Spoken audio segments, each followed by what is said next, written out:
గత 60-70 సంవత్సరాలుగా బంగ్లాదేశ్ విడిపోయిన తర్వాత కూడా, విడిపోయిన తర్వాత అంటే తూర్పు పాకిస్తాన్గా విడిపోయింది కదా 1947లో.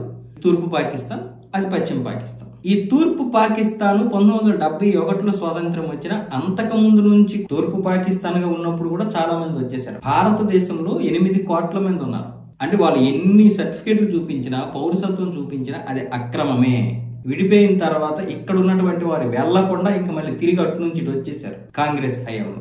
తర్వాత మమతా బేగం హయాంలో కూడా చాలా మంది వచ్చేసారు. అయితే ఇప్పుడు మొత్తం వాళ్ళు ఇక్కడికి వచ్చి స్థిరపడిన తర్వాత వాళ్ళ యొక్క సంతానము అంతా కలిపితే 8 కోట్ల పైగానే ఉన్నారు. వీళ్ళందరినీ ఇప్పుడు పంపించే ఏర్పాట్లు అయితే చేయాలి. సరే, ఇలా పంపించే ఏర్పాట్లు చేసినప్పుడు ఇక్కడ ఉన్నటువంటి కుహనా మేధావులు, కొంతమంది ముస్లింస్ వాళ్ళకి అడ్డుపడుతున్నారు ఎన్ఆర్సీ తీసుకొస్తాము అంటే. ఇలాంటి సమయంలోనే 2024 జూన్ జూలైలో జరిగినటువంటి అక్కడ అల్లర్లు కావచ్చు, లేకపోతే ఇంకోటి కావచ్చు, దానికి ఉద్యమం ఒక పేరు పెట్టి ఇంచుమించు 1400 మంది పిల్లలు చంపేశారు. 700 మందిని హిందువులు చంపేశారు. హిందువులు స్టూడెంట్స్ ని చంపేశారు కావాలని. మరో 700లో 400 మందిని మీకు ముస్లింస్ అని లేదు, ఏం లేదు, చంపేశారు. మరో 200 మందిలో ఏమొచ్చేసి షేక్ హసీనా ప్రభుత్వం ఇచ్చినటువంటి ఆదేశాల మేరకు లాఠీ చార్జ్ వల్ల, లేకపోతే ఈ గన్ ఫైర్ వల్ల, ఈ రబ్బర్ బుల్లెట్ల వల్ల మొత్తానికి చనిపోయారు. ఆ ఉద్యమాన్ని ఇంకా ఎక్కువగా చేయడానికి, అది ఉద్యమం కాదు, ఒక అల్లర్లు, దాని మీద జనాలకి ఇంకా కోపం వచ్చే విధంగా ఉద్రిక్తత పరిస్థితి పెంచడానికి ఇలా చంపేశారనమాట స్టూడెంట్స్, ప్రతిపక్షాన్ని. అదంతా కూడా షేక్ హసీనా ప్రభుత్వమే చేసిందని నెపం వేశారు. చివరికి ప్రజలకి కోపం వచ్చేసి వెల్లుబికి వాళ్ళందరూ కలిసి ఒక్కసారిగా షేక్ హసీనా క్యాబినెట్ లో ఉన్నటువంటి అందరినీ చంపడం మొదలు పెడితే షేక్ హసీనా కూడా భారతదేశం పరిగెట్టి వచ్చేసింది. భారతదేశం తలదోచుకుంటుంది. భారతదేశంలో షేక్ హసీనాతో పాటు ఆ దేశ హోంమంత్రి కూడా, మొత్తానికి 2 మాజీలు ఇక్కడ ఉన్నారు.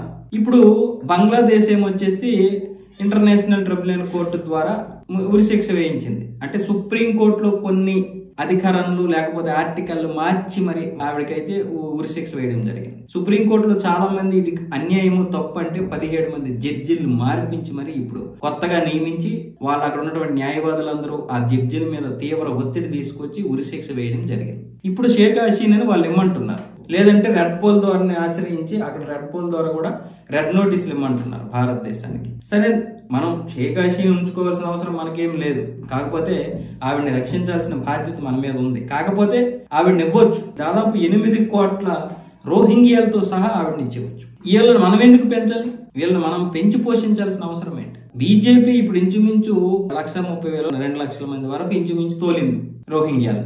అలాగే చాలా మందిని బయట నుంచి రానివ్వకుండా కూడా ప్లాన్ చేస్తుంది. అయితే ఇప్పుడు పశ్చిమ బెంగాల్లో మొదట బీజేపీ వస్తే గానీ ఆ రోహింగ్యాలను బయటికి పంపించడం అవ్వదు. ఈ పశ్చిమ బెంగాలే ప్రధానమైనటువంటి ఈ యొక్క corridor, chicken neck of corridor కావచ్చు, లేకపోతే ఈ రోహింగ్యాలకి ప్రధానమైనటువంటి ద్వారం కావచ్చు ఈ పశ్చిమ బెంగాల్. ఇప్పుడు అస్సాంలో బీజేపీ ఉంటే ఎలా ఉంది? అస్సాంలో ఉన్నటువంటి రోహింగ్యాలందరినీ ఏరు పారేస్తున్నాడుగా హిమంత బిశ్వ శర్మ. పైగా అక్కడ చాలా మంది హిందువుల మీద దాడులు చేస్తుంటే ఆయన ఏమొచ్చేసి హిందువులందరికీ కూడా లైసెన్స్డ్ గన్లు ఇచ్చి మరి ఆ బార్డర్ లో ఉన్నటువంటి 2 జిల్లాలకి ఎవడైనా సరే ఎక్కువ తక్కువ చేస్తే కాల్చిపడేయండి. సాయంత్రం 6 నుంచి ఉదయం 6 వరకు ఎవడైనా ఎక్కువ తక్కువ చేస్తే కాల్చిపడేయండి. మీ ఇంటికి ఎవడైనా వచ్చే, ఒకవేళ ఒకటి కాకుండా 3 4 జతగా వచ్చిన కాల్చిపడేయండి రోహింగ్యాలు అయితే. ఇలాంటి ఆదేశాలు ఇచ్చి మరి గన్లు ఇచ్చారు. ఇది మీకు వినడానికి విడ్డూరంగా అనిపించవచ్చు, ఎటు వెళ్ళిపోతుంది దేశం అని. కానీ ఇది ఇప్పుడు మీకు కాదు, కాంగ్రెస్ లో ఉన్నప్పుడు మీకు రావాలి ఈ ప్రశ్న, ఈ దేశం ఎటు వెళ్ళిపోతుంది అని. అప్పుడు దౌర్జన్యాలు ఎవరి మీద జరిగాయి? ఇప్పటికీ కూడా హిందువుల మీద అస్సాంలో జరుగుతూ ఉన్నాయి. విపరీతంగా వచ్చేస్తున్నారు అస్సాం.